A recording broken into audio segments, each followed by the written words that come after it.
Isso, boa noite a todos. Estamos no NEP Brasília, dia 7 de maio, começando mais um estudo, o estudo de número 20, onde nós vamos dar continuidade aos estudos anteriores, dado por Xaxá, onde ele comentava sobre o perispírito. E também, ao final da aula, começamos a conversar um pouco sobre ressurreição, sobre reencarnação. Então, o estudo de hoje tem esse objetivo de darmos continuidade a esse estudo já iniciado na semana passada. E para começarmos, vamos fazer uma leitura inicial, que eu vou colocar aqui para compartilhar. É do Pão Nosso. Compartilhar. Alguém gostaria de ler?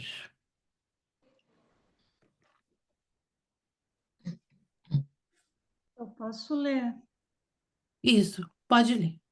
Tá. É o nosso, né? 127, a lei do retorno. E os que fizeram o bem saíram para a ressurreição da vida, e os que fizeram o mal para a ressurreição da condenação. Jesus está em João capítulo 5, versículo 29.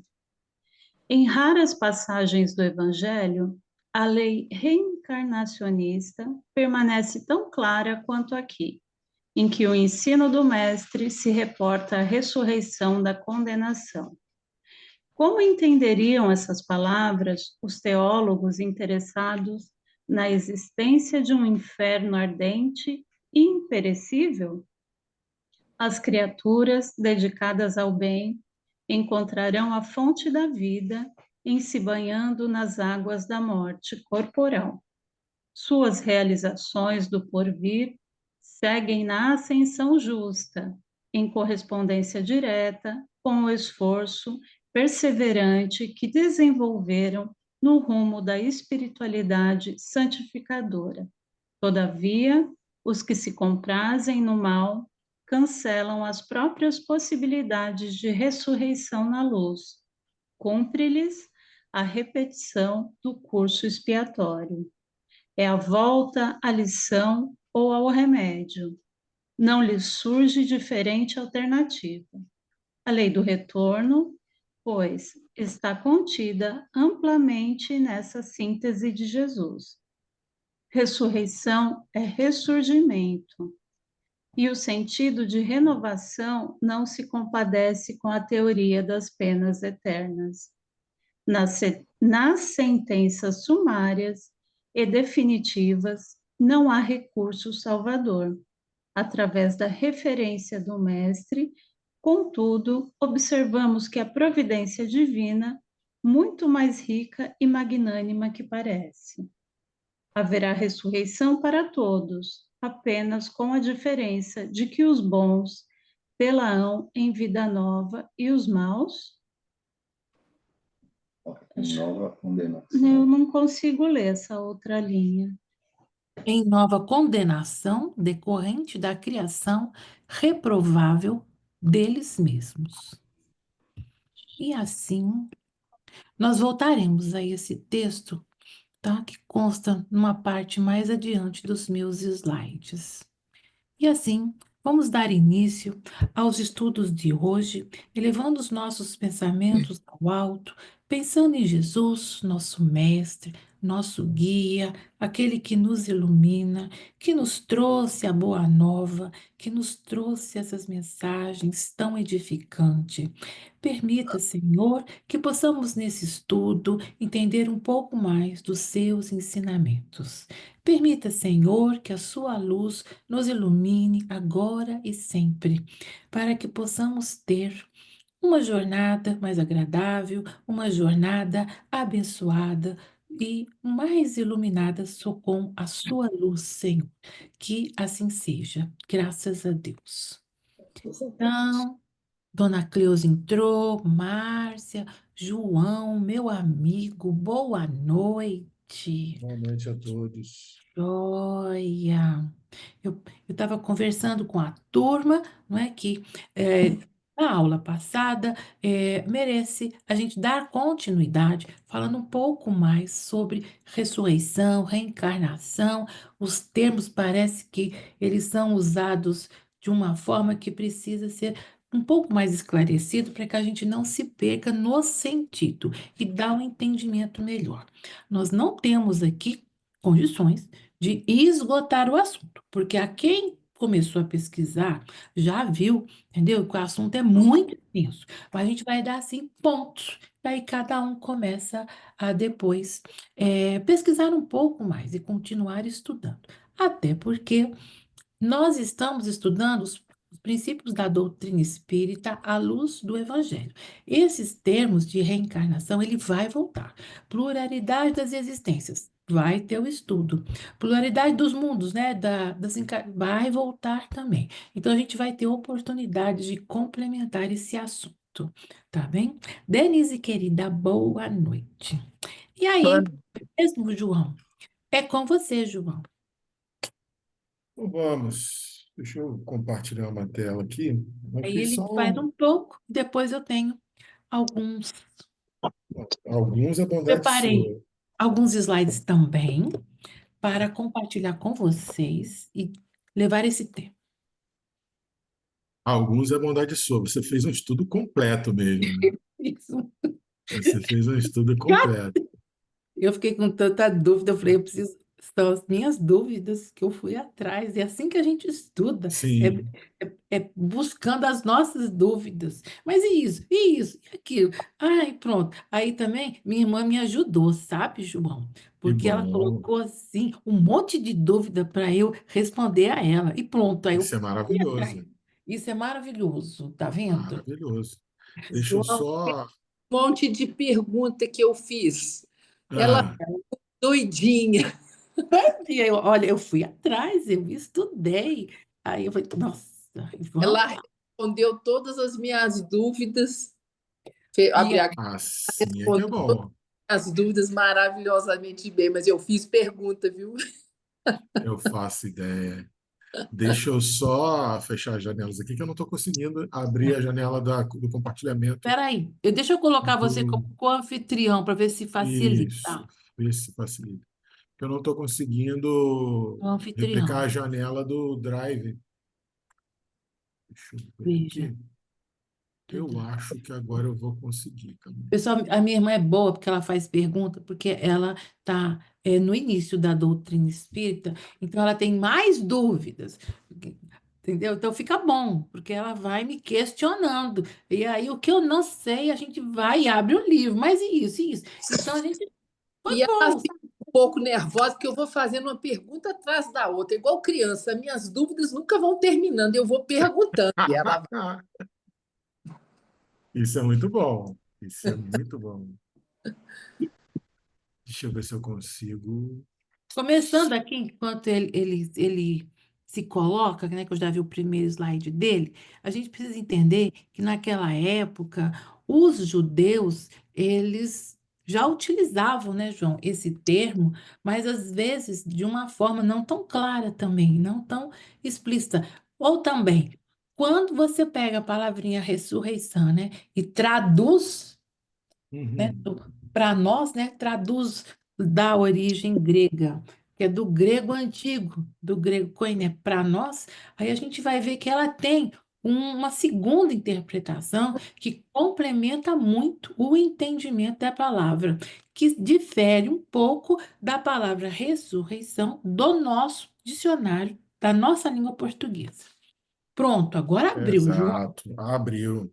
Então, aí eu fui pesquisar justamente isso, gente, né? Da onde que vem? Porque a palavra ressurreição, né, se você pegar e dar uma observada na concordância bíblica do verbete ressurreição, você vai ver no Novo Testamento, né? Mas no Velho Testamento não existe essa palavra ressurreição. Até porque os judeus eles não entendiam a anastasis, né? O grego, ressurreição é uma palavra latina, né? Já começou a minha birra com a palavra, eu falei, não tem como ter essa palavra originalmente na Bíblia se a Bíblia foi uma primeira tradução grega. E aí eu fui atrás para descobrir que no Velho Testamento, né, a palavra ressurreição, como a gente entende no Novo Testamento, não existia. E eu vou mostrar para vocês aqui. Uma coisa que a gente precisa começar a entender é que ressurreição, ela vem do latim resurrectum, derivado do verbo ressurgere, que quer dizer literalmente erguer-se novamente. Ele vem direto do prefixo re, que quer dizer repetição ou retorno, mais surgere, que quer dizer erguer-se ou levantar-se. Então, preste bem atenção. Uma primeira coisa que a gente tem que prestar atenção é que o sentido de reviver que a gente deu com o passar dos séculos para a ressurreição não define a palavra. É importante que a gente entenda isso, até porque existe uma outra palavra específica para essa ideia, que é reviver. A gente perverteu o sentido de ressurreição. E o que eu quero dizer com isso? É importante para a gente entender a antropoculturalidade da palavra. Quando se cunhou a palavra ressurreição, ela foi cunhada no século XIV ou XVI, aqui, ó, no século XIV, para especificar um único ressurgimento, que foi de Cristo, e para ser usada nas liturgias pascais. Só depois do século XIV que ela foi se incorporando na Bíblia. Por que é importante a gente começar pensando isso? Para vocês entenderem que, conceitualmente, quando surge a palavra ressurreição, é porque não tinha outra explicação melhor para a ideia de reviver. Hoje, depois de séculos sendo massificadamente imposta para a gente a palavra ressurreição, com a ideia de reviver, voltar do mundo dos mortos, a gente aceita numa boa. Mas na época que ela surgiu, é porque eles falavam assim, não, a gente não pode falar que reviveu porque morreu. E a gente sabe, naquela época, né? Falando-se naquela época o pessoal falava assim, não, a gente sabe que assim, a ressurreição é dos mortos, mas para a vida espiritual.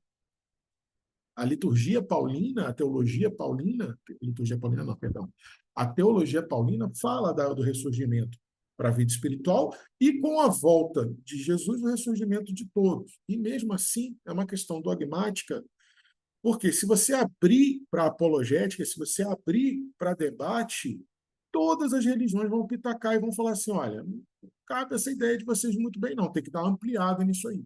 Então, a primeira coisa que eu quero chamar a atenção, ressurreição não é obrigatoriamente reviver. Partam desse princípio. E vocês já vão entender por que eu estou fazendo tanta questão de ir até o cerne da etimologia da palavra. Ela foi criada, já existia a palavra reviver.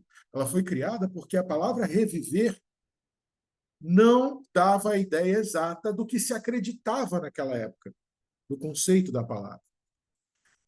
Se você for na Bíblia, você vai ver 11 relatos oficiais de ressurreição.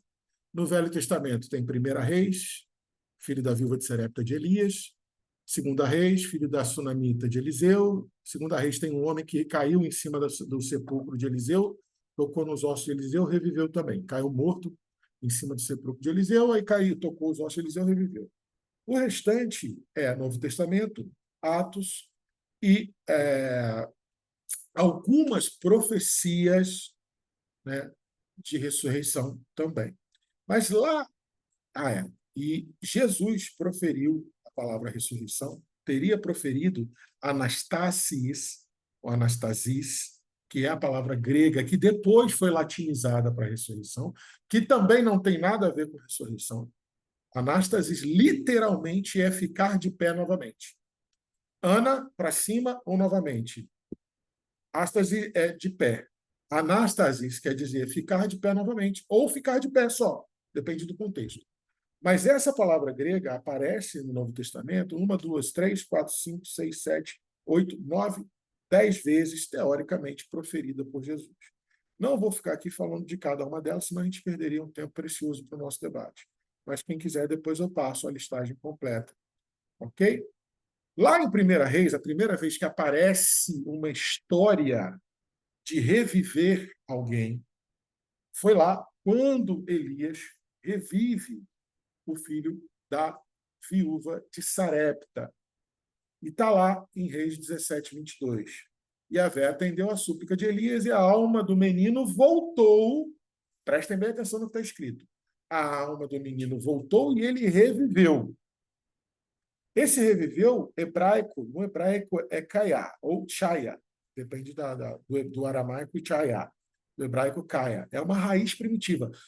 Raiz primitiva quer dizer o quê? Os judeus pensaram uma palavra específica para o que eles queriam dizer. E o que eles queriam dizer, João? Viver ou estar vivo. É isso. Kaya ou Sheia quer dizer viver ou estar vivo. E ele voltou a estar vivo. Ele reviveu.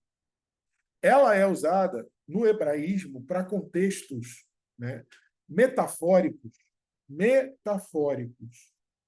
onde indivíduos ou nações são trazidos de volta, estando à beira da morte ou da destruição. Então, presta atenção.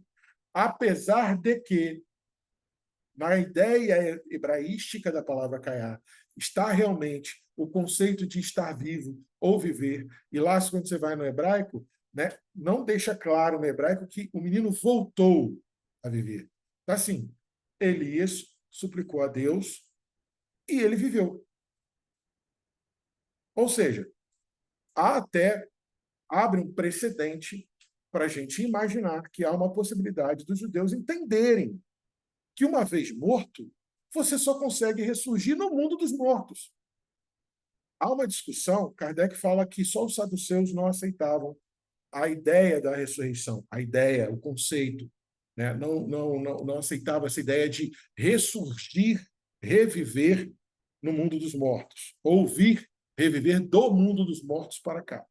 Mas alguns estudiosos falam que não, a maioria não aceitava individualmente, né? Aceitavam a ressurreição coletiva na volta de Yahvé, quando Deus voltasse. Mas os fariseus aceitavam. Mas isso é uma discussão que também não cabe aqui agora. O que eu quero mostrar para vocês com esse estudo etimológico de palavras é o seguinte: a ideia nunca foi exatamente voltar do mundo dos mortos. Isso é uma perversão conceitual que foi incutida através dos tempos. Quando você vai lá na origem etimológica, estuda a etimologia da palavra, e eu estou trazendo isso de livros e de estudos de etimologia primária, você vai ver que a ideia de voltar do mundo dos mortos é mais uma coisa nossa, é escatológica, ou seja, é um conceito trazido pela igreja, do que propriamente a ideia de quem escreveu a palavra. Espero que vocês estejam conseguindo entender o que eu estou querendo dizer. Quem escreveu não tinha essa ideia. Tanto é que você vai lá no texto em hebraico, de 1 Reis 17, 22, e você vai ler assim: Yahvé atendeu a súplica de Elias e a alma do menino, ou o menino, né, o espírito do menino, viveu. Está lá. Caiá, viveu. Não está nem reviveu. Viveu.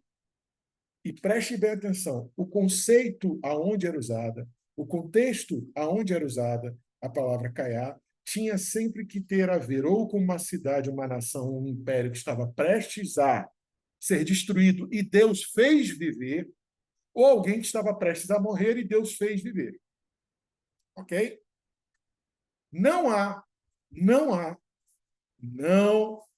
vocábulo técnico único, específico para a ideia de ressurreição no hebraísmo ou no hebraico clássico. Existem alguns termos ou expressões que dão uma ideia ou que corroboram com a ideia contemporânea, ou moderna, no caso, ou renascentista de ressurreição, mas depende do contexto, que é com, que quer dizer literalmente levantar-se ou erguer-se, caiá, quer viver novamente, reviver, mas isso daí é como eu falei para vocês. A maioria dos especialistas discorda, é viver. Não tem conceito de novamente. Mas aí, como tem uma outra escola, eu trouxe para ter a comparação, para não ficar uma ideia prevaricatória minha.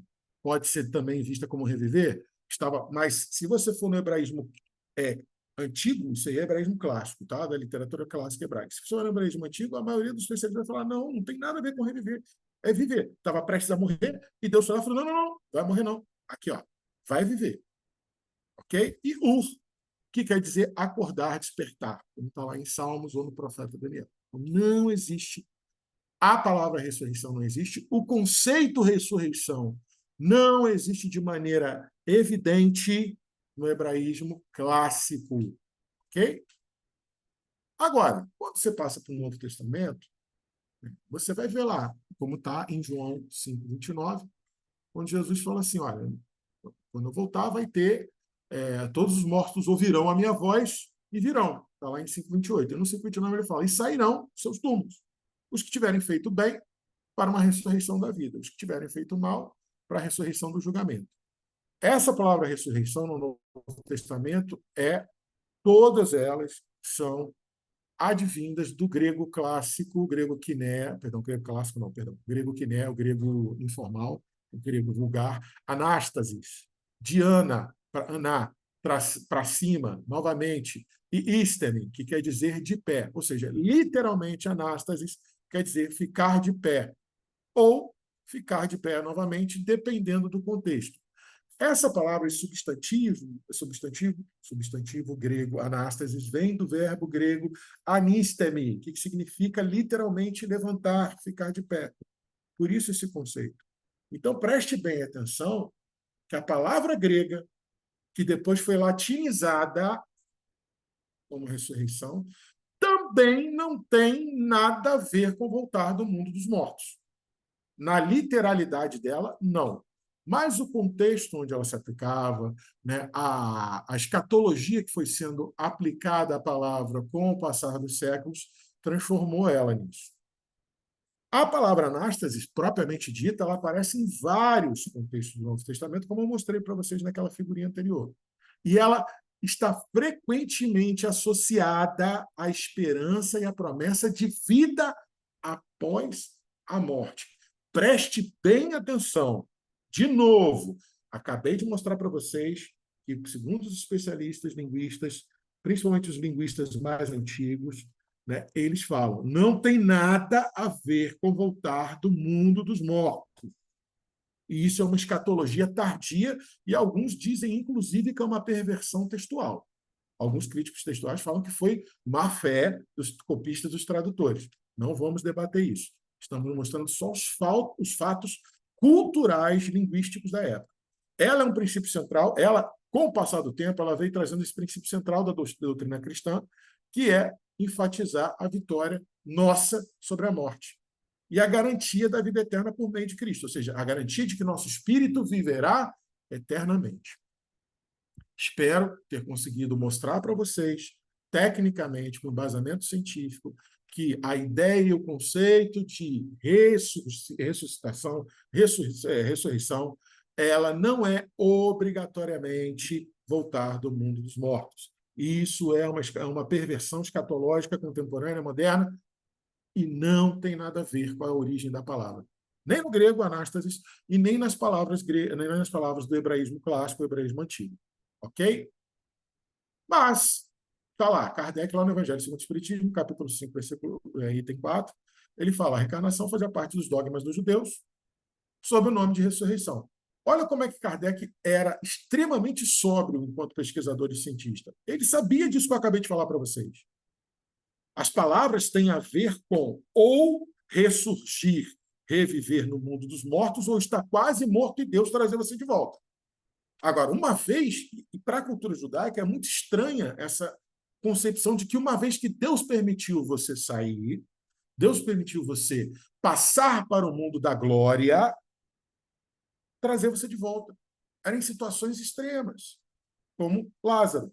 Para quem lembra da ressuscitação de Lázaro, Jesus fala, Pai, eu estou te pedindo isso para que todos vejam a sua glória. Não é por mim, é para que todos vejam o seu poder através de mim, porque só Deus, na cultura judaica, poderia permitir que você entrasse no mundo da glória, que era o desejo de todo mundo, sair daquela vida de sofrimento excruciante.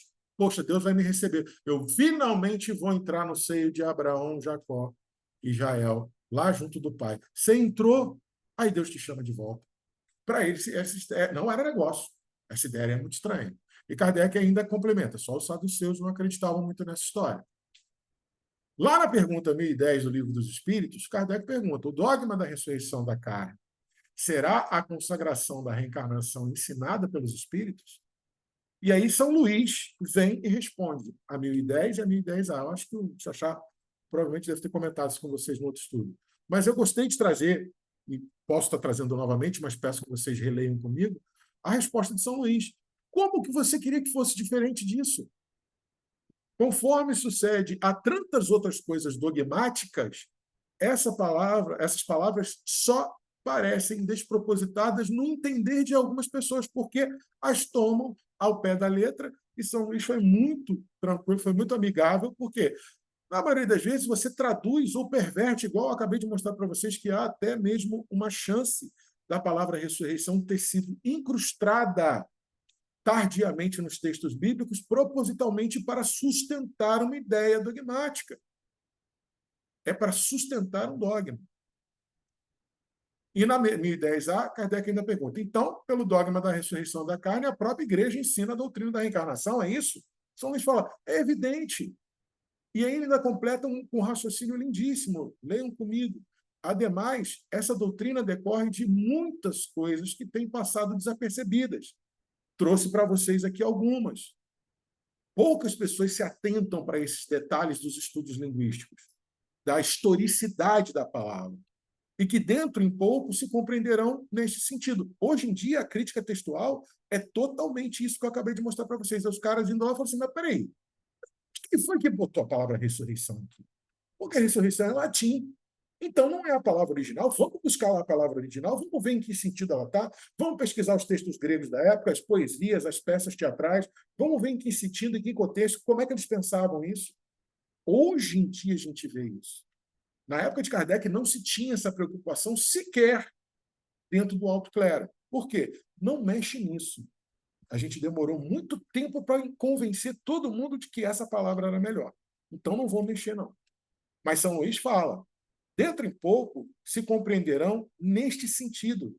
Por quê? Porque mistério se faz que a verdade seja dita e vista por todos, é a missão dos espíritos. E São Luís ainda termina com essa frase lindíssima, reconhecer-á em breve que o Espiritismo ressalta a cada passo do próprio texto das Escrituras Sagradas. Ou seja, quanto mais a gente estudar, mais a gente vai identificar a doutrina dos Espíritos dentro dos textos sagrados. Tem uma matéria da Revista Espírita de maio de 66, chamada Uma Ressurreição. Como eu estou me avançando muito no comentário, eu não vou ler para vocês, mas vai ficar de dever de casa, ou se sobrar um tempinho no final, eu vou abrir aqui a página e vou ler para vocês, que é muito interessante.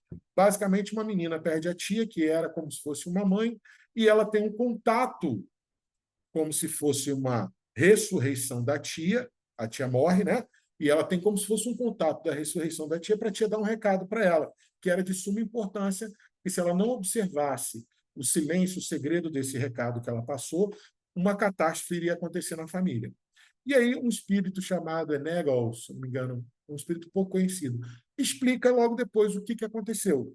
E isso tem muito a ver e ajuda a gente demais a entender, né, a manifestação perispirítica que Jesus teve depois do terceiro dia da sua morte. E o número 3 é bem interessante, porque é o Hazaka, da cultura judaica. Jesus precisou ficar morto 3 dias para que todo mundo tivesse certeza que ele tinha morrido. Né? Todo mundo, isso é o Rasca. E depois ele foi apareceu em corpo perispirítico, e aí o espírito dá uma palha muito interessante disso lá. Agora, preste bem atenção. Independente de Anástasis parecer ou não com a ideia de ressurreição, o mais importante é a gente não esquecer.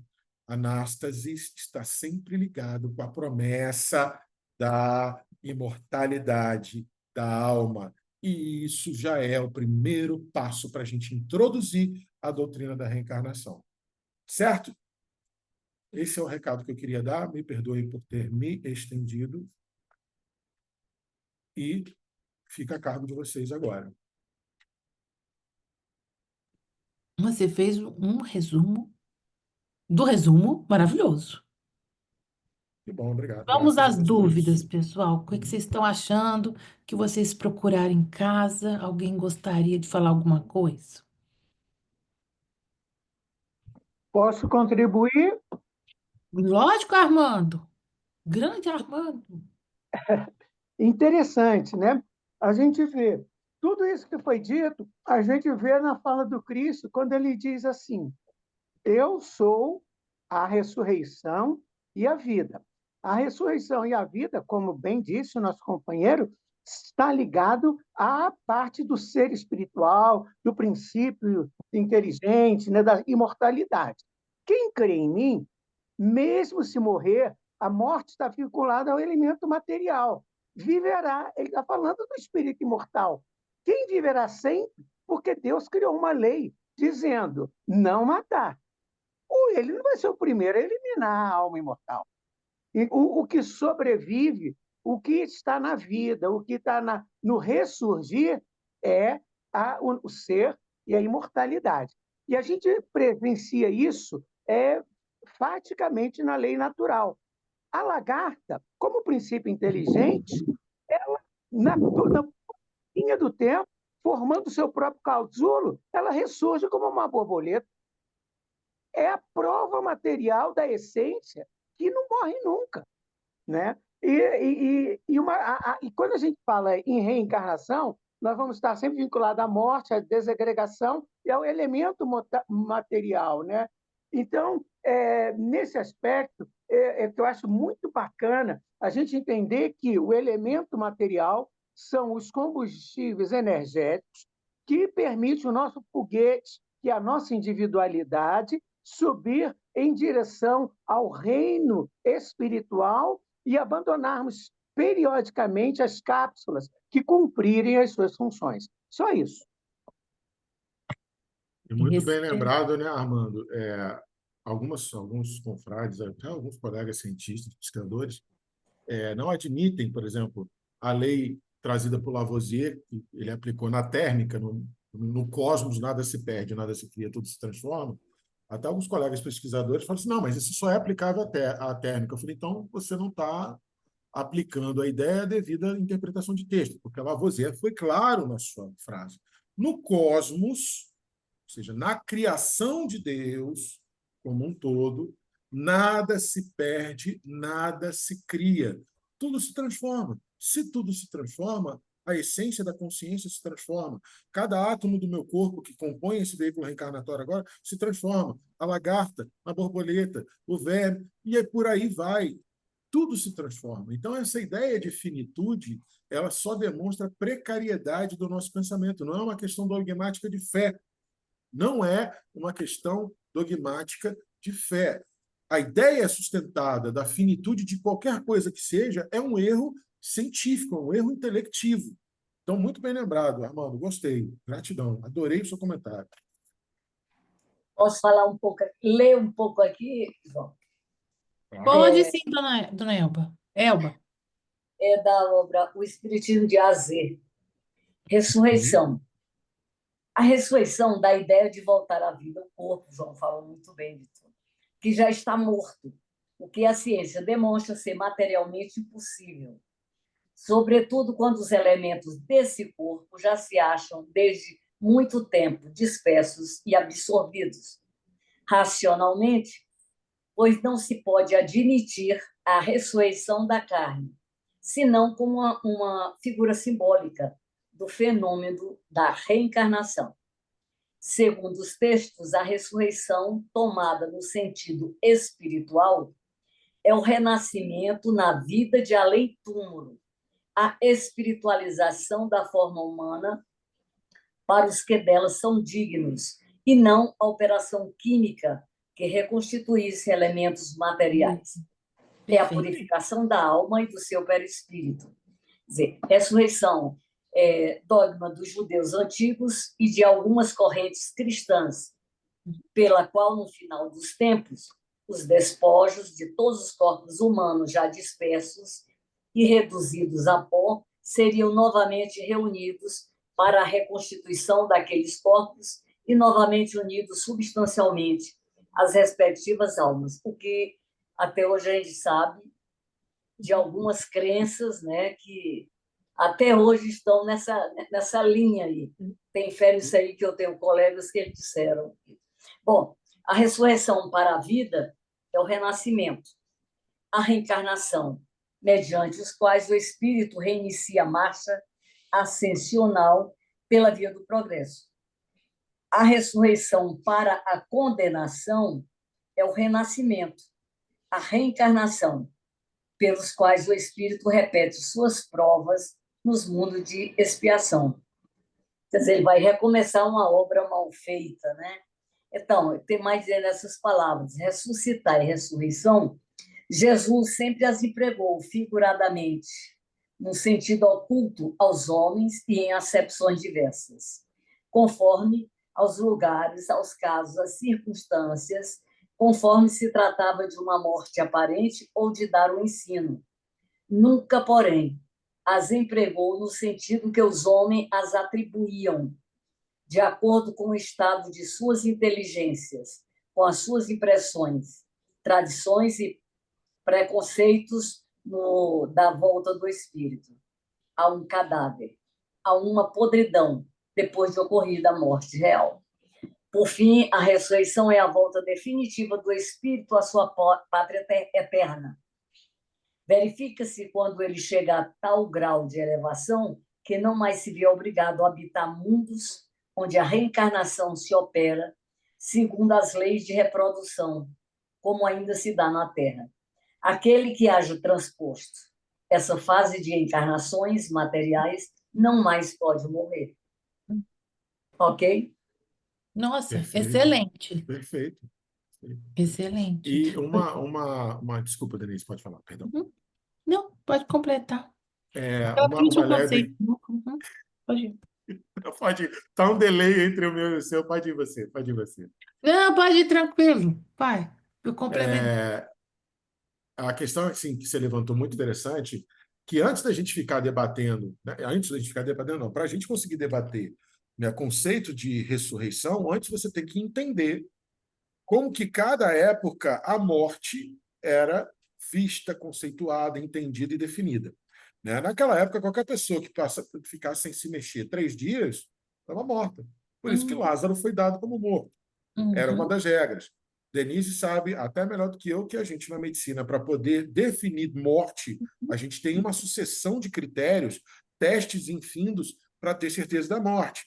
Né? Hoje em Uhum. dia, você tem a física, principalmente a física quântica, mostrando para a gente que a morte não existe.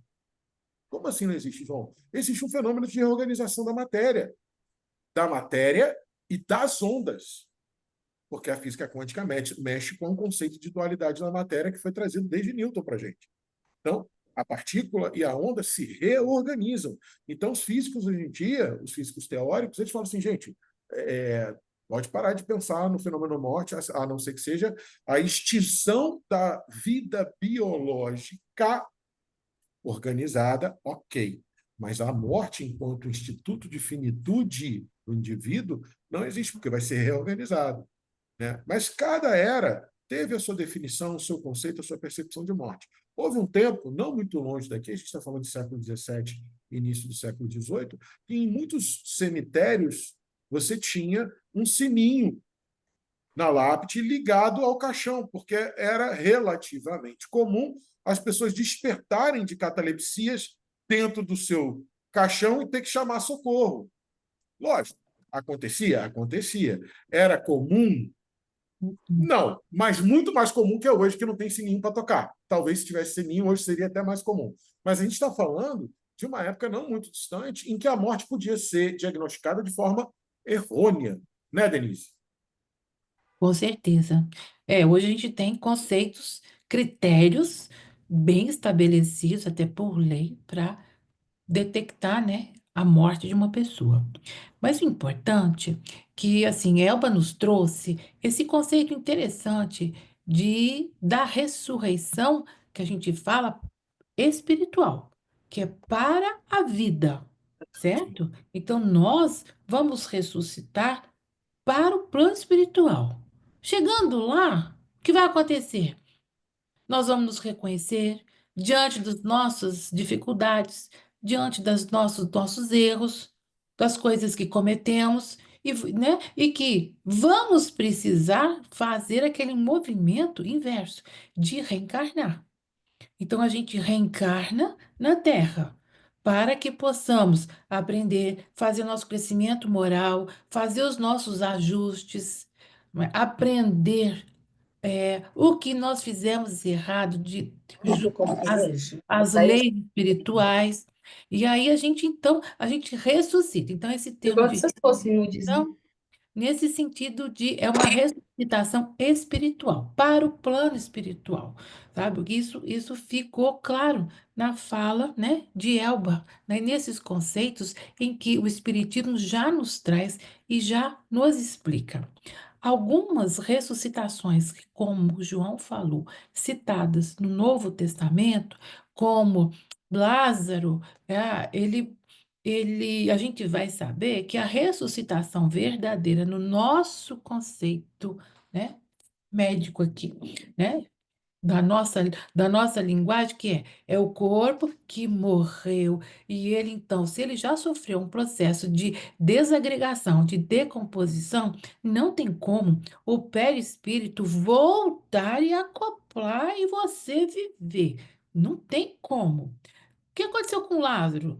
Com certeza estava em algum processo de coma, de catalepsia, podia estar até com as pontas das suas extremidades sem circulação, apodrecendo, causando um mau cheiro, mas com certeza, eu acredito que ele ainda tinha o seu perispírito ligado às suas células, que a gente sabe que é uma ligação célula a célula, e que com o magnetismo de Cristo, da presença do Cristo, ele reviveu, ele viveu, ele despertou, né? Tanto que Jesus nem fala, saia para fora, levante-se, saia para fora.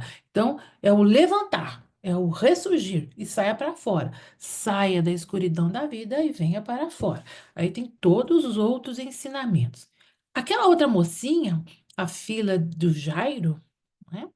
Também nós vamos uma hora estudar, ela estava. Jesus pede até para que as pessoas do quarto, todo mundo, os curiosos, saiam. Jesus fica lá só com ela e a família e simplesmente fala: levanta, dê comida a ela. Ela apenas dorme. Pronto. Tá? Houve ressuscitação? Não, não houve.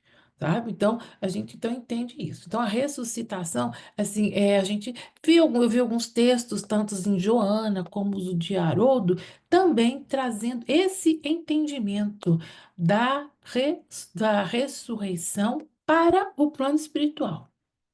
E a reencarnação aqui, para nós, para a Terra. Entendeu? Isso. Que mais? Outra coisa interessante, né, é a questão do Cristo, né? Onde Cristo, ele vai fazer, após a sua crucificação, algumas aparições. Aí a gente vai lembrar, né, o João também pode comentar. Veja só, são aparições, tá? E, por exemplo, ele vai aparecer para Madalena, tá? E no início, Madalena o confunde como um jardineiro. Depois ela olha bem, aí ela reconhece o Cristo. Aí ela fica alegre. Aí ela desperta. Então, as aparições é como tem um gapzinho. Onde? Por quê? Quem vai ver o Cristo após a crucificação? Alguns. Quem são esses alguns? Aqueles que conseguem ver. São os médiuns, porque vão utilizar da mediunidade, tá? E também, muitas vezes, é preciso que as pessoas fazem seus atos. Então, o Cristo começa ele começa a tratar, aí a pessoa, esse é o Cristo, porque é uma visão perispirítica. Talvez quem do lado de cá estava vendo não tivesse uma visão tão nítida, tão clara, leva um tempinho para conseguir captar que é o Cristo, né? E aí todos vão ficar, né? Que estavam todos desesperados, tristes, porque se o Cristo morreu, tudo acabou, entendeu? O que vai ser deles, como as coisas vão acontecer. Então, essa volta dessas aparições foram muito significativas, foram essencial para a mensagem do Cristo definitivamente ficar gravada no coração dos cristãos. E eles poderem definitivamente acreditar, né, numa vida após a morte, que Jesus nunca morreu e que vai estar sempre conosco ao nosso lado. Não é, João? Complementa aí mais alguma coisa, sabe? Tá sem som. Pode falar. É uma coisa assim que você comentou muito interessante, que está lá na coleção do André Luiz.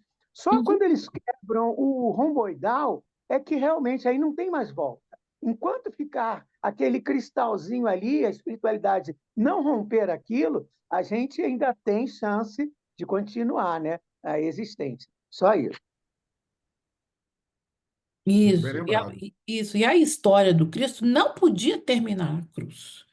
Ela tinha que ter essa continuidade para ser, entendeu? Eterna, para ser perene, para ser uma coisa mais grandiosa, uma coisa que vai fortalecer a fé de todos os cristãos. Então, é essa segunda parte da vida de Cristo.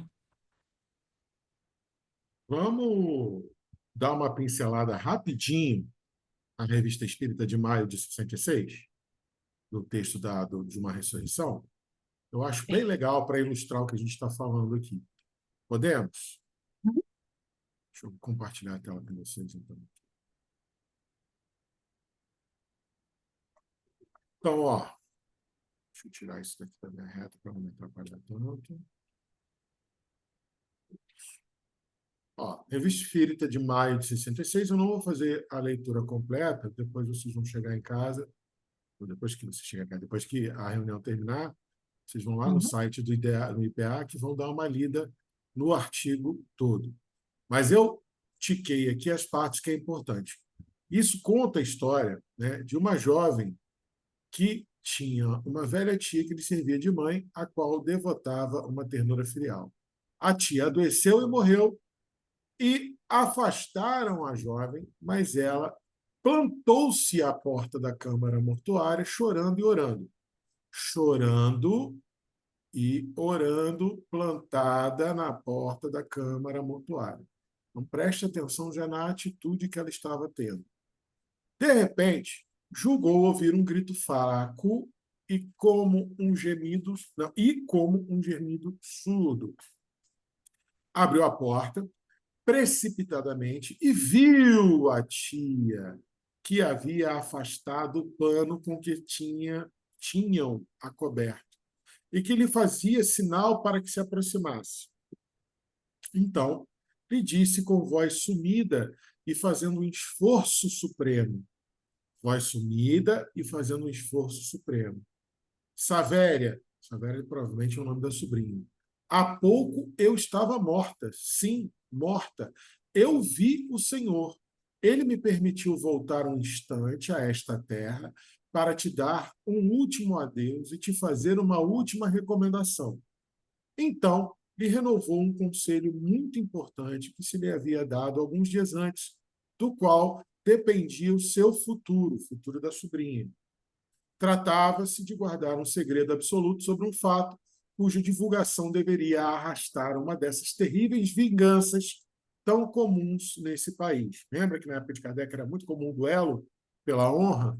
Então, realmente, naquela época, guardar um segredo valia muito, principalmente se esse segredo fosse causar uma catástrofe dessa. Tendo a sobrinha prometido conformar-se com a sua vontade, ela, tia, acrescentou: agora posso morrer, porque Deus te protegerá como me protege nesta hora. Porque, indo-me embora, não levarei o desgosto de deixar atrás de mim uma vingança a satisfazer-se numa trilha de sangue e de maldição. Adeus, minha pobre filha, eu te abençoo. Depois dessas palavras, a tia expirou e morreu definitivamente. E aí Kardec fala o seguinte: um dos nossos correspondentes, que conhece pessoalmente o autor, lhe perguntou se seu relato era fruto da sua imaginação. Não, respondeu ele, é a pura verdade. Ouvi o fato da própria boca de Savéria quando eu estava na Córcega. Citei suas próprias palavras e ainda omiti certos detalhes, receando que me acusassem de exagero. Ou seja, o cara que mandou lá da Córcega esse artigo para ser publicado na Revista Espírita ainda falou, e eu não estou exagerando. Tem mais coisa que eu omiti para não exagerar. Pois bem, a gente pode ler isso e pensar algumas coisas. A primeira é que João, a Revista Espírita era uma revista que tinha também uma revista de estudos psicológicos e espíritas, como o próprio nome diz, mas tinha função de entreter. Alguns confrades defendem a ideia de que Kardec não foi tão seletivo e nem tão rígido com o que era publicado na Revista Espírita, até para que ela tivesse material. Eu me permito e peço licença a vocês para discordar. Por quê? De tudo que eu já estudei sobre Kardec, ele é um dos maiores cientistas que já pisaram no planeta Terra. E ele era extremamente criterioso e ele criou um método para selecionar o que era válido trazer à luz do espiritismo e o que não era válido, chamado controle universal do ensino dos espíritos. Então, eu não consigo admitir, mesmo sabendo que eu posso estar errado, mas eu não consigo admitir uma mente brilhante, um compromisso tão arraigado como Kardec tinha com a codificação, permitir uma coisa desventurosamente mentirosa. Pode pensar assim.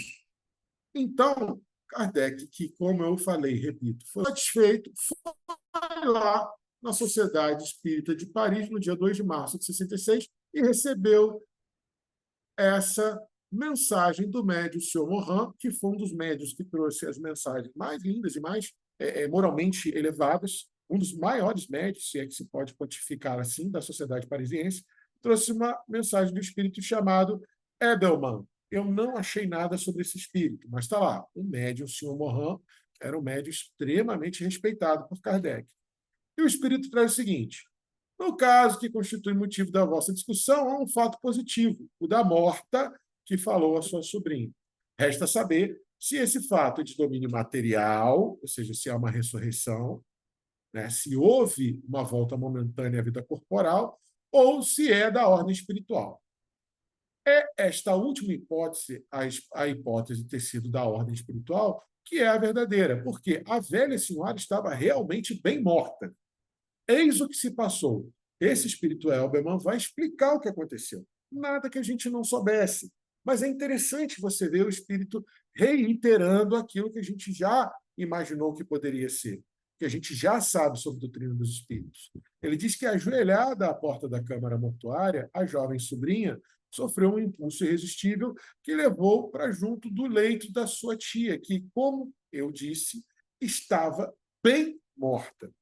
Foi a ardente vontade do espírito dessa mulher que provocou o fenômeno. Sentindo-se morrer sem poder fazer a recomendação tão vivamente desejada, aí presta atenção, ele fala que ela estava bem morta, mas sentindo-se morrer sem poder fazer a recomendação, como falou o nosso irmão aí agora há pouco, né? Segundo o André Luiz, enquanto não há o rompimento da última esfera de ligação, né, que eu sempre esqueço o nome, me perdoa, mas não está totalmente desligado o perispírito do corpo material. Ela estava bem morta biologicamente, mas sentindo-se desencarnar, eu trocaria essa palavra, sem fazer a recomendação, tendo vivamente desejada, ela pediu a Deus, numa última e suprema prece, que pudesse dizer à sobrinha o que lhe desejava dizer. Já estando feita a separação, o fluido perispiritual, a separação, não tinha mais a ligação sublime, a ligação primária, a ligação primitiva do perispírito com o corpo. O fluido perispiritual, ainda impregnado do seu desejo, envolveu a jovem e arrastou-a para junto dos despojos. Ali, por uma permissão de Deus, ela tornou-se, a jovem, médium vidente e auditiva. Viu e ouviu sua tia falando e agindo, não com o corpo, mas por meio ao corpo, de sorte que houve visão e audição espirituais e não materiais. Não houve uma materialização perispiritual, mas o resquício de ligação do perispírito com o corpo permitiu que ela se manifestasse ali durante o fenômeno da morte, que a gente sabe que é a hora mais confusa do espírito. Ela conseguiu manter o formato perispiritual a ponto da sobrinha identificá-la e conseguir ouvir a sua voz e ver a sua imagem. A recomendação da tia, feita em tal momento e em circunstâncias que davam a aparência de uma ressurreição, devia impressionar a moça mais vivamente e fazê-la compreender toda a importância da recomendação. Embora já estivesse feito em vida, ou seja, embora a tia já tivesse dito, minha filha, olha, guarda esse segredo, tivesse feito isso antes de morrer, queria levar a certeza de que a sobrinha concordaria para evitar as desgraças que resultariam de uma indiscrição. Sua vontade não pôde fazer viver o seu corpo, contrariando as leis da natureza, mas pôde dar ao seu envoltório fluídico as aparências do seu corpo. Ou seja, não sei se vocês conseguiram almejar isso, mas depois de ler esse texto, eu pensei o seguinte: se essa senhora, pela fé dela, como um grão de mostarda, conseguiu se fazer perispiriticamente, perispiriticamente legível, vamos dizer assim, né? Identificável a sua sobrinha, o que é que um espírito como Jesus não pode fazer? Né? Então, a ressurreição, se pode ser aplicada, né, o que eu também não concordaria, seria exclusivamente a ressurreição do Cristo. E mesmo assim eu teria vários vieses. Por quê? O próprio Cristo havia se desligado do seu corpo material, tanto é que o corpo, até onde se sabe, sumiu. Mas a densidade perispiritual, a força espiritual de se fazer o seu perispírito denso e até mesmo materializável, não material, é um atributo. Acredito que todos já tenham visto ou tido contato com aquele livro do Chico, do Peixotinho, Materializações Luminosas. Ali você vê. E provavelmente era materialização, como a Denise bem lembrou, porque uma das coisas mais interessantes da materialização é que você demora a identificar qual espírito que é. Muitas vezes eles vêm materializados com faixas, com véus, que, segundo a espiritualidade informa a gente, são maneiras de proteger o ectoplasma, manter o ectoplasma ali denso. Provavelmente foi o que aconteceu com Cristo. Lógico que no poder de Cristo muito mais refinado do que qualquer outra materialização que a gente possa já ter tido notícia no planeta Terra. Espero que tenha ajudado vocês a pensarem sobre a questão da ressurreição.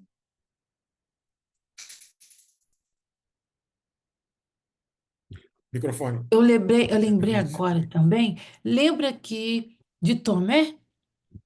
Então, Tomé, ele falava que ele só iria acreditar, não é mesmo? Se ele tocasse no Cristo. Então, mas assim, foi dada uma oportunidade a ele, né? O Cristo falou: agora você pode tocar em mim. Agora. Entendeu? Então, ele se preparou. Eu acredito que foi a materialização mesmo, para que Tomé pegasse e sentisse as chagas dele, tá? Mas foram aparições. Aparições, parece? Desaparece. Porque, e não uma ressurreição verdadeira de carne e osso, porque senão a gente teria que procurar. E aí, Cristo morreu de novo? Enterrou de novo? Cadê o corpo, o segundo corpo? Entendeu?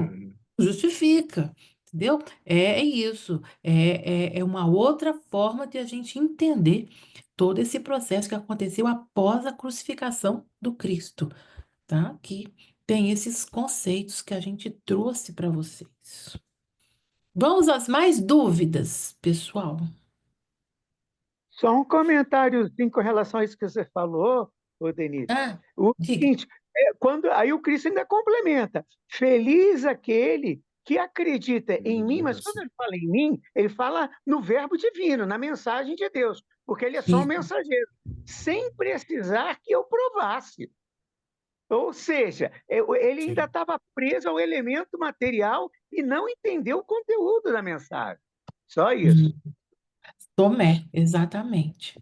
Armando, repete para mim o último estágio de desligamento que você falou que está lá em André Luiz, É em o evolução. romboidal. Romboidal. Romboidal. Isso. Obrigado, eu sempre esqueço, mano. Obrigado. Tá, joia? Mas é isso, tá?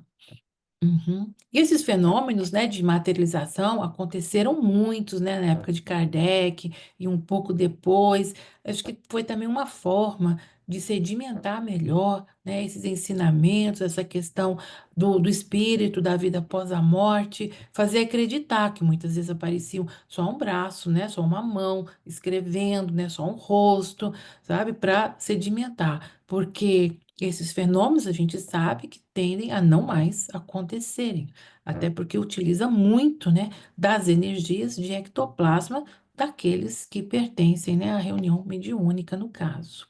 Então, são mais raros, poucos frequentes. Por quê? Não há mais necessidade. A gente já tem condições de fazer esse entendimento maior sem precisar tocar, né? A gente vai ter esse entendimento da imortalidade da alma. E aí, mais dúvidas, pessoal? Vamos lá. Eu tenho uma dúvida, gente. Eu peço desculpas porque eu não consegui assistir o estudo passado, não sei se isso foi abordado, mas é aquela dúvida relacionada a um fato histórico, né, do Concílio Ecumênico de Constantinopla, que foi retirado o termo reencarnação pelo imperador Justiniano. Isso realmente aconteceu por conta de uma necessidade de adaptação, ah, de forma até manipuladora por parte da esposa de Justiniano, né, que não queria sofrer consequências, né, relacionadas a uma possível reencarnação, vamos dizer assim. É só uma questão histórica que eu tenho dúvida se realmente isso procede ou não. Sim. Conselho de Constantinopla, em 553, quando a Teodósia, Teodora, né? Teodora, eu nunca lembro, acho que é Não sei. Teodósia. Teodósia ou Deodória, eu nunca lembro. Ela convenceu, Teodora, ela convenceu Justiniano Teodora. a tirar ela convenceu Justiniano a retirar o dogma, porque era um dogma da reencarnação, dogma da reencarnação, né? Aí tem várias vertentes que explicam os motivos, né? Uma das mais aceitas é porque, como ela é uma pessoa bem, uma persona muito grata no reino, né? Algumas pitonisas, algumas médiums estavam espalhando que ela tinha aquela pompa em circunstância, mas em que outra vida ela tinha sido uma prostituta. Como pode você estar tendo uma nova chance, né, de reencarnar e reencarnar entre pompas e circunstâncias, mantendo um comportamento tão deplorável? Essa é uma das vertentes.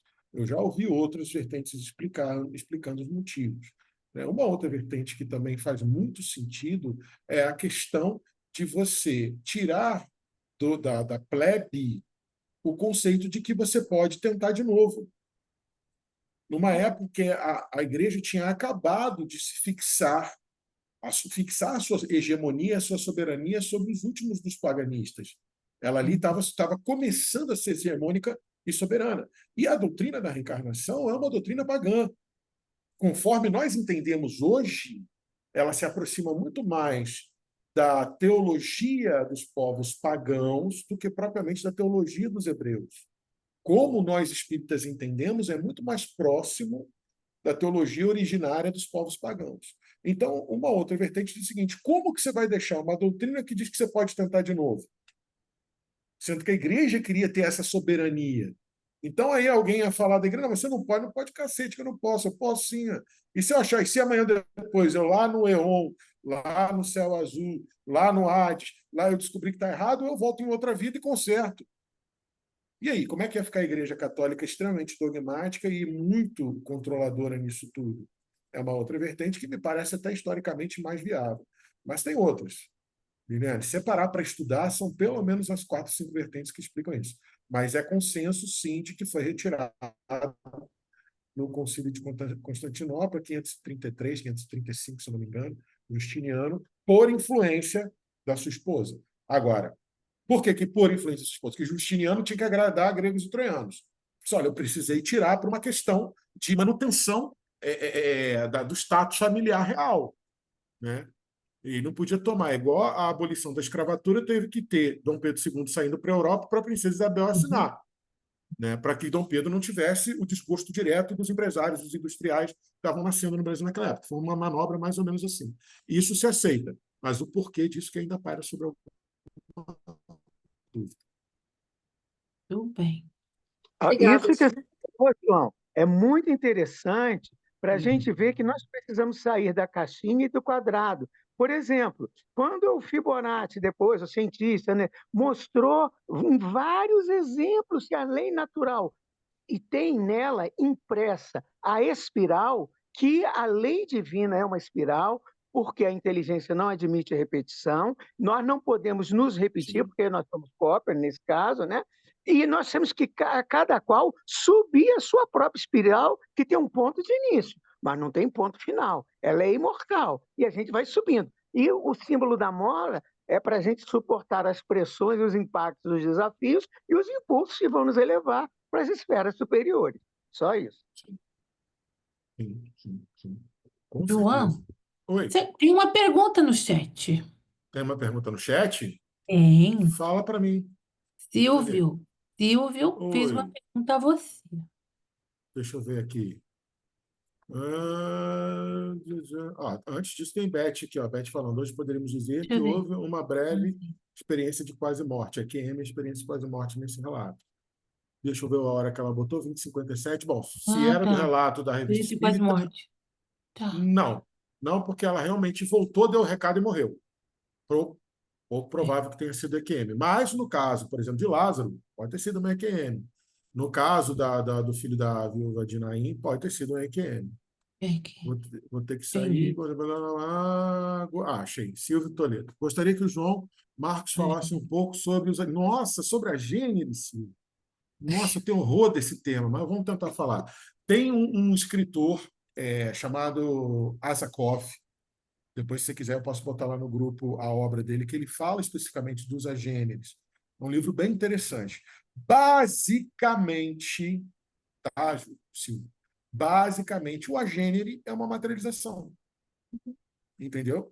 Só que aí fica o Asakov, quando você lê o livro com um pouco mais de atenção, o Asakov, ele deixa entender que a distinção entre o agênere e a materialização é que o agênere poderia pegar material fluídico de outras fontes biológicas que não somente a dos médiums. É? Ele deixa assim, uma palhinha sobre isso. Ele planta uma pulguinha atrás da orelha. Mas, em termos de doutrina espírita e de codificação, Silvio, por enquanto eu prefiro ficar com o conceito de agênere ser uma materialização mediada por doação ectoplásmica e doação fluídica de um médium de efeitos físicos. Ponto. Simples assim. Né? Mas houveram outros pesquisadores que quiseram distinguir, viam outros fenômenos. Você quer ver uma coisa muito interessante? O doutor Paulo César Frutuoso, nosso colega médico, professor do Pedro Ernesto de Oncologia e um palestrante espírita fenomenal, um estudioso sensacional. Ele tem uma palestra maravilhosa em que ele levanta a seguinte hipótese. Se você pegar a história, até a hora em que começou a Inquisição da Igreja, haviam fenômenos mediúnicos registrados na Europa inteira diariamente. Era extremamente comum. Fenômenos mediúnicos estrondosos. Mas a Inquisição deu cabo, assassinou grandes médicos. E hoje, mais do que nunca, a gente sabe que a mediunidade é herdada hereditariamente. Se mataram tantos médios na Inquisição, eles não passaram genes deles para frente. Por isso que talvez aí é a teoria do professor Paulo César Frutuoso, que hoje a gente tem bem menos Tá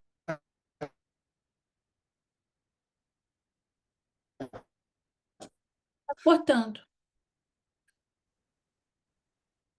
Não sei se sou eu.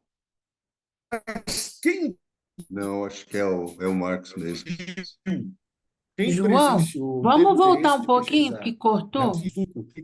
você vai ver isso fantástico. Não, cara, o Vamos. meu sinal que abaixou aqui. O seu sinal abaixou. E aí, vamos voltar. Oi, você A tá aí? internet que está oscilando. Estão me ouvindo agora? Agora voltou. Você estava comentando, né, que o número de espíritos, de Voltei. médiuns, né, diminuiu muito a quantidade, porque muitos espíritos, muitos, eles foram mortos durante a Inquisição e E por isso que hoje a gente tem uma carga mediúnica, uma é, incidência de fenômenos mediúnicos as- menos expressiva. Mas quem chegou a ver, leu, se interessou em pesquisar, Chico, Eurípides Barçanufo, né, a própria Dona Ivone Pereira, sabe que os fenômenos mediúnicos podem chegar a uma qualidade estrondosa, absurda, de maravilha, de ser maravilhoso. Né? Então, tudo isso que eu estou dizendo, principalmente possível, é o seguinte: quando a gente fala de uma gênero ser só mesmo um espírito que materializa por, por doação ectoplásmica de um médium, e o Isakov dá essa palhinha, bota essa pulga das orelhas, pode ser, eu não duvidaria, não ficaria surpreso se fosse de outras fontes biológicas. Ele estava. Aí fui eu atrás dessa informação. As culturas pagãs mais antigas, principalmente aquelas que tinham religiões de deuses de floresta, deuses naturais, né? Elas diziam que o espírito podia se materializar pegando energia de uma planta, de um animal, da árvore, do ar. A doutrina dos espíritos não concorda muito com isso. Ela diz que é necessário que um espírito reencarnado doe. Mas o princípio fluídico está em qualquer parte da criação de Deus. Então, fica aí para aprofundar em estudo. Mas o agênere, de maneira muito simples e dentro, sem fugir da doutrina dos espíritos, é um espírito materializado a partir de doação fluídica ectoplásmica de um médium de efeitos físicos. Ponto. excelente, Obrigado, João, agradeço.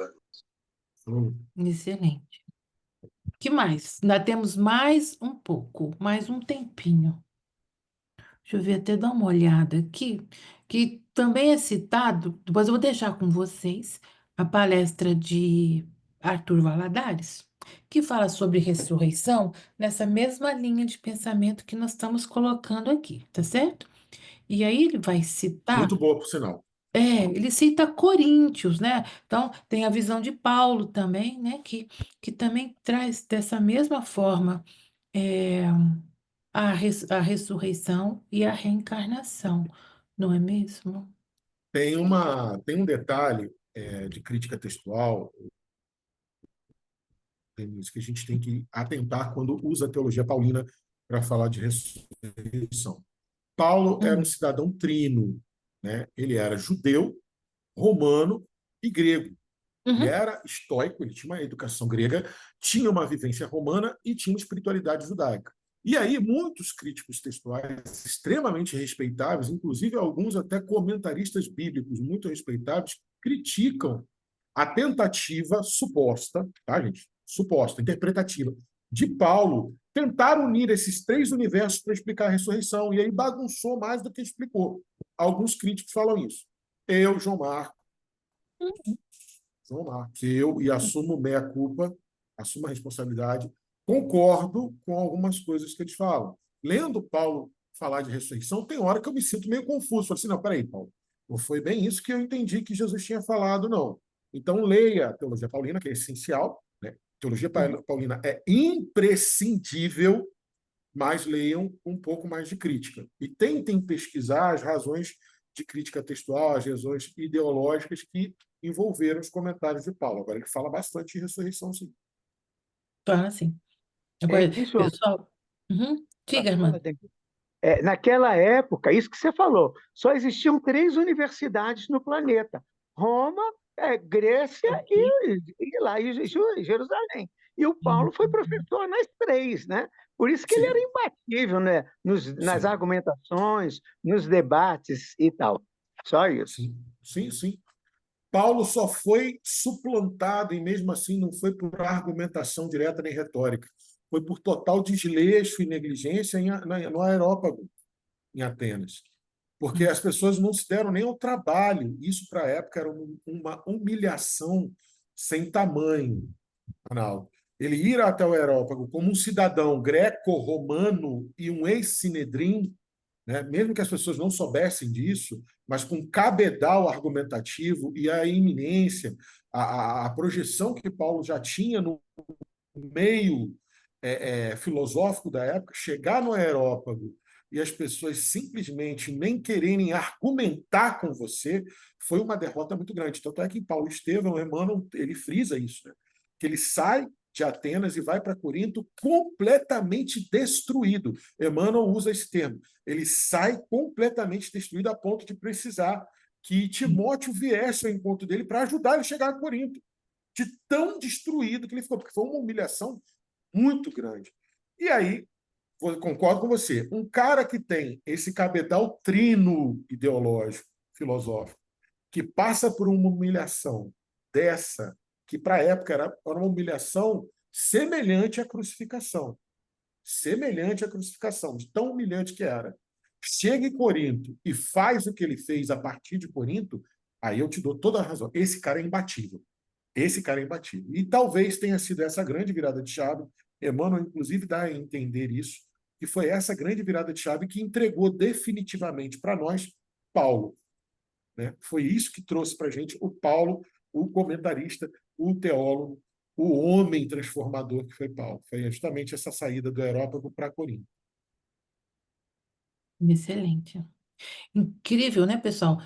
Nós começamos esse estudo e achando que o evangelho estava distante da doutrina, né? Por isso que nós estamos nesse NEP, não é mesmo? O- Como que o evangelho de Jesus, a própria Bíblia, o Antigo e o Novo Testamento e a doutrina espírita estão muito entrelaçados, estão muito Totalmente. conectadas, sabe? E muitas vezes nós não temos a noção do tanto que nós temos que aprender estudando o Evangelho junto com a doutrina e vice-versa, sabe? Às vezes são os estudos que não são tão frequentes nas nossas casas espíritas, mas que vocês estão vendo aqui o tanto que é importante, o tanto que é imprescindível e nos ajuda a sedimentar conceitos da doutrina espírita, voltando para dentro do Evangelho, sabe? É algo assim incrível. E a gente fica aqui debatendo por muito tempo, né? Cada hora abre um leque, abre um estudo, abre um entendimento e nós vamos em frente, tá? Então, também Emmanuel também vai ter esse entendimento de ressurreição também para as questões espirituais e a importância das reencarnações para o nosso crescimento, para a nossa crescimento em moralidade, sabe? Tá tudo muito interligado, tá? Haroldo também fala, e tem Joana de Ângeles também, mostrando essa visão também de que nós mostramos hoje também a vocês, sabe? Então, assim, acho que agora fica bem mais tranquilo esses entendimentos de que a gente já teve dois momentos, de espírito, de perispírito, isso, e no final, né, teve essas questões de ressurreição. Eu espero que tenha ficado mais esclarecida, mais clara a vocês. Mais alguma pergunta? O que que vocês ainda gostariam que a gente pode falar, ou até mesmo, né? A gente está aqui para aprender, pesquisar, né? Que nós não somos os donos da verdade. Deixa eu ver o que que tem no nosso NEP, João. Tem alguma coisa ali que a Liliane colocou. Olha aí para mim. Ô, Denise, Não, mas é grande. só complementando sua frase, por isso que eu fiz Hum, questão de trazer a resposta de São Luís, da resposta 1010, da pergunta 1010 do Livro dos Espíritos. Porque quando eu bem. li, reconhecerá, se reconhecer, reconhecer-se-á em breve que o Uhum, Espiritismo ressalta a cada passo do próprio texto das Escrituras Sagradas, isso para mim, assim, valeu o estudo da noite. próprio São Luís falando assim, vai chegar o tempo, e é em breve, segundo São Luís, em que nós conseguiremos enxergar com clareza o Espiritismo na Bíblia de ponta a ponta. De ponta a ponta. Isso não tem Denise, preço. eu tenho uma pergunta. Espera aí. Diga. Qual Vamos lá. seria a mesma coisa? Eu estou meio muito em dúvida entre a gênere e a aparição tangível. Seria, não é a mesma coisa, né? A É gênere porque e a aparição tangível. Qual é a diferença, então? eu acho muito difícil a gente ficar elencando diferença, porque são teorias que surgiram para se distinguirem em detalhes. Detalhes. Por quê? Dentro da doutrina dos espíritos, dentro do que deu tempo de Kardec codificar, o que realmente se tem? Né? O que está lá na Gênese, o que está lá nos livros que a gente. E depois, na literatura complementar do Chico e das histórias de Eurípides, o que a gente tem? Materialização de espíritos. Os espíritos pegaram fluido ectoplasma que se fizeram com perispírito tangível, palpável e sinestésico. Ou seja, você poderia ouvir, você poderia tocar, você poderia sentir cheiro. Meu pai tem um pedaço do manto de Joana d'Arc materializado. Eu falo isso, tem colegas, confrades que arregalam o olho desse tamanho, impossível. Não, não é impossível, porque foi numa reunião de materialização, onde ele era um dos 100 e tantos médiuns que ficavam doando ectoplasma no Frei Luís, no Rio de Janeiro, lá na Boiúna, que todo mundo conhece, e houve uma materialização de Joana d'Arc, que ela veio passando por todos, os 100 e cacetada médium que estava lá viram, e ela parou, arrancou um pedaço do manto, deu para o meu pai, deu para mais 2, 3 pessoas, voltou para a câmera e desmaterializou. 112, acho que eram 112, 115 médios, viram isso. 115 pessoas delirando. Está registrado nos autos do Frei Luís. Vai lá, pede para ver, eu quero ver o livro de registro das sessões mediúnicas de materialização de vocês. É domínio público. Lá, você chegando lá, eles mostram. Está registrado pelo coordenador dos estudos, está registrado. E Joana d'Arc materializou-se, arrancou pedaços do seu manto e deu para certos médiuns do apoio. Isso foi o quê? Materialização tangível? Foi uma gênere? O que foi? Foi um espírito materializado por ectoplasma, doação de 112 médiuns, mais a galera que estava lá fora. As diferenças conceituais que tem, Vitória, são mais de distinção, de pessoas que queriam provar pontos de vista muito específicos. Eu prefiro, e assim, óbvio, vou confessar, não estudei isso tanto que eu gostaria para ter mais certeza das minhas opiniões. Mas o que eu estudei, e por que eu não estudei tanto? Porque eu comecei a ver muita prevaricação, comecei a ver, nossa, cara, o Asakov está querendo provar um ponto só para desmentir Kardec nisso aqui, não. Aí depois eu ia ver as histórias do Eurípides, falando assim, aqui, cara, Eurípides dando razão para Kardec. Olha o que Eurípides fazia aqui, dando razão para Kardec. Aí eu preferi fazer o seguinte, vamos fazer o seguinte, para não ter mais dissonância, para ficar uma coisa mais dentro de um corpo de estudo mais equilibrado e mais dentro da doutrina, vamos ficar com o que Kardec fala, que é simples. E aí dá uma variação só no que Chico fala, André Luiz fala lá em Evolução em Dois Mundos, no Domínio da Mediunidade, que são explicações que não destoam tanto da doutrina dos espíritos, mas vamos ficar só com o que a doutrina trouxe para a gente basilarmente. Porque a gente pegar esses outros estudiosos para além de Kardec, Chico, Eurípides, Divaldo, quando a gente sai um pouco disso, você começa a ver muitas distinções que aí me incomoda. Consegui deixar claro ou não?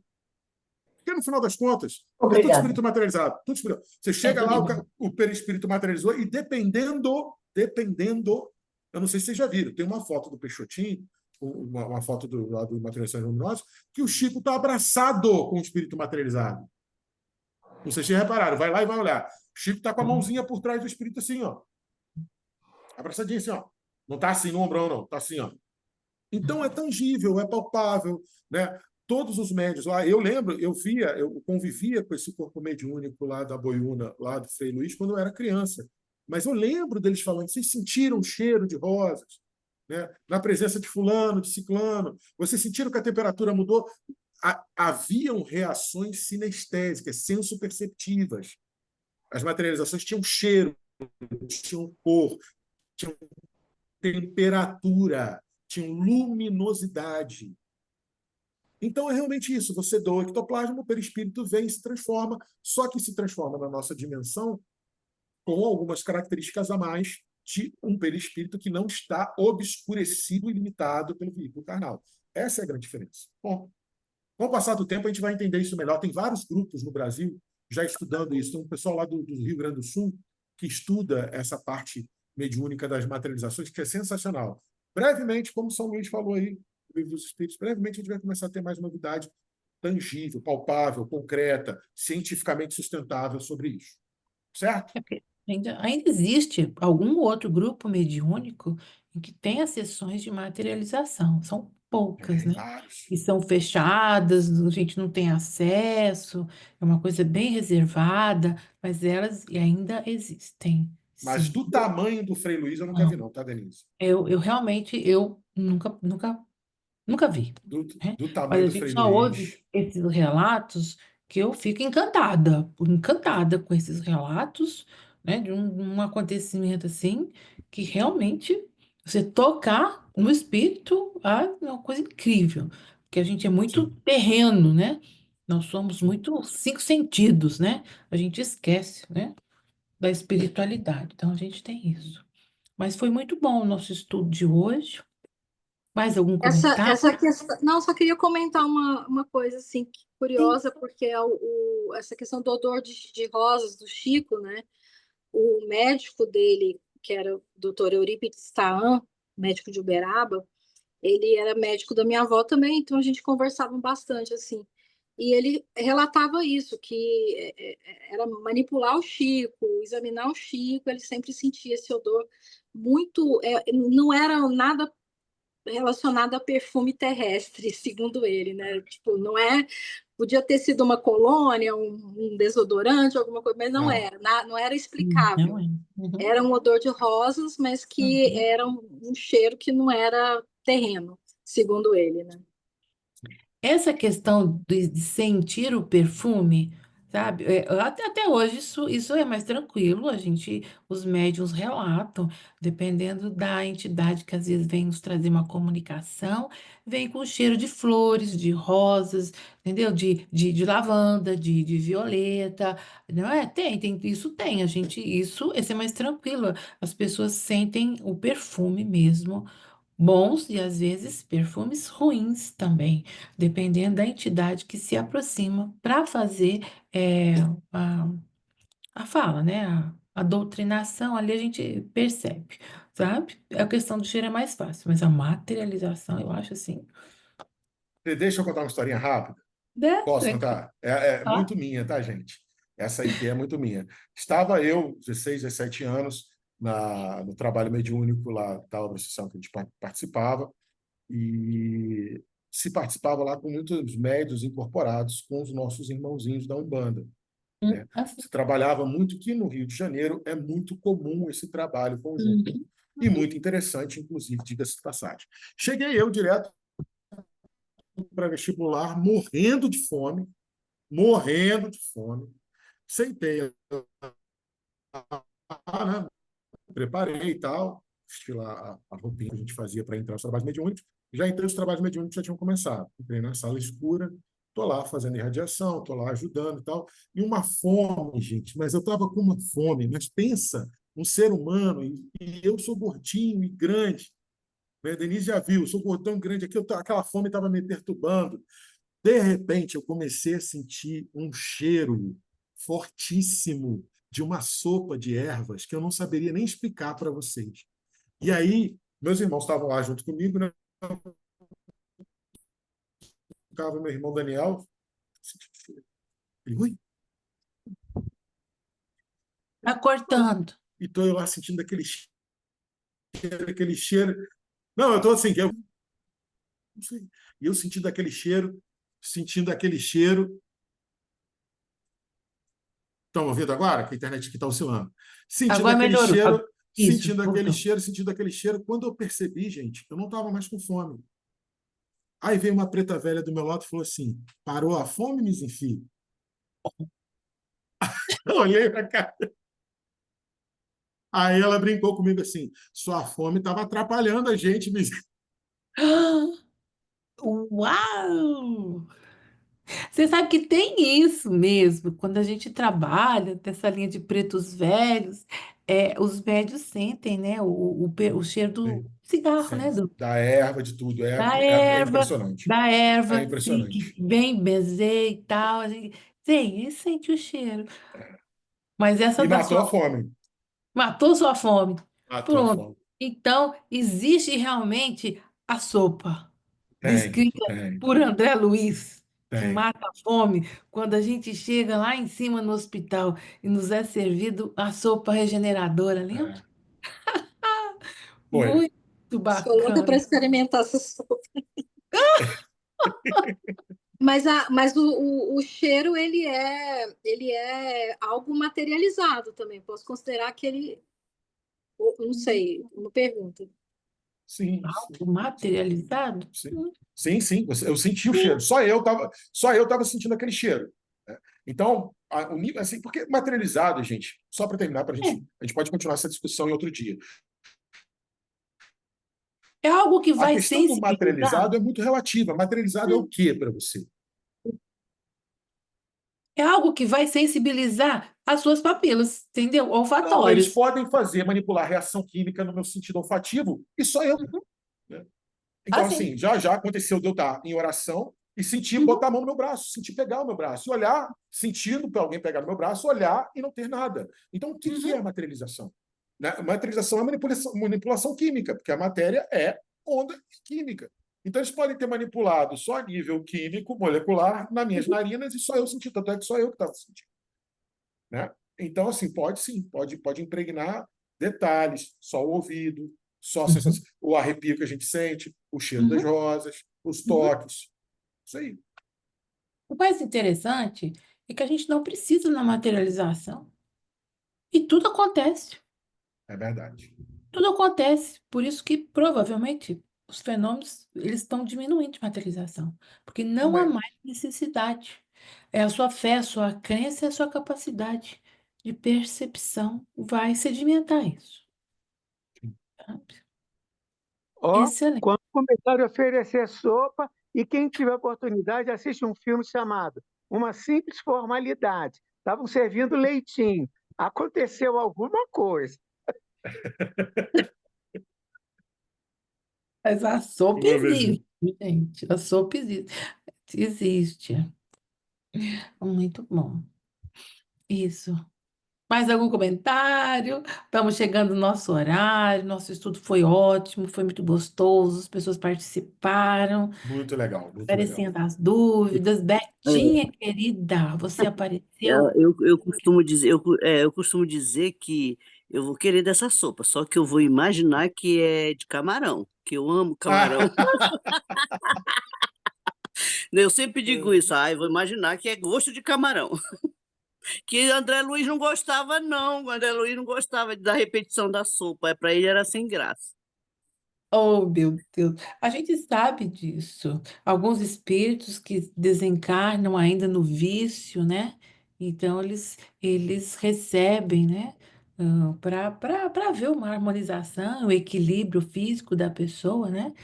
Para que ele continue tendo essas percepções do álcool e do cigarro, para que devagarinho ele Sim, faça esse desligamento dessas sensações sim, causadas pelo cigarro e pela bebida alcoólica, tá? Mas então, houve uma materialização? Não. É a manipulação dos fluidos no plano espiritual para aquele espírito que está hospitalizado, recém-desencarnado. Tá lá, em tratamento espiritual, nos hospitais. A gente também sabe disso. Muito bom.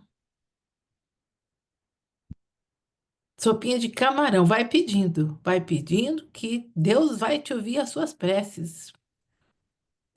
eu não saberia identificar, e assim, para quem não sabe, eu sou cozinheiro, gosto de cozinhar, eu não saberia identificar do que era o cheiro. E eu sou muito bom de cheiro.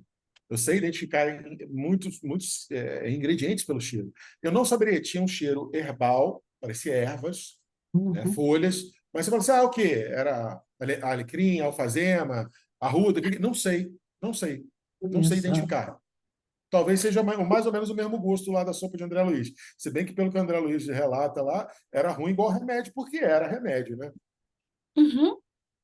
Precisava ser. Muito bom. Então, na semana que vem, teremos mais estudos, pessoal, com nosso Xaxá. E na outra semana, nós aqui estamos de volta, firmes e fortes. Com a graça do Bom, papai.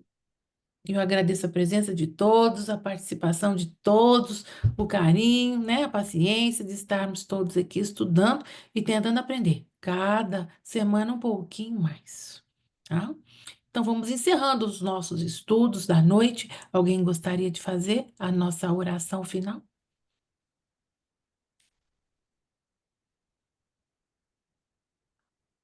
Uhum. Eu posso fazer, eu posso fazer. Então, depois desse banquete, né? Sensorial, depois desse banquete sensorial. Então, relaxemos, nos concentremos e visualizemos mentalmente as luzes divinas nos banhando. E principalmente visualizemos a figura amada do nosso Mestre Jesus sempre a nos sorrir, de braços abertos. Oh, Jesus amado, aqui estamos, mais uma vez, alegres, felizes, agradecidos por mais esta oportunidade de aprendizado que muito nos fortalece. Que possamos seguir sempre no vosso caminho, convosco, aprendendo cada vez mais, nos fortalecendo para que não tardemos mais tanto na nossa evolução espiritual, procurando colocar em prática todos esses ensinamentos e assim irmos de mãos dadas convosco até o Pai, como nos prometestes. Que assim seja. Que assim seja, graças a Deus. Boa noite a todos. Boa semana, Oh, muita paz, Deus muita abençoe a luz. todos. Então, já vou interrompendo a E nossa me deu gravação. fome, gente. Eu vou fazer um lanchinho ali. Tchau, Renato. Tchau, Falou João. em Tchau, comida, me dá fome.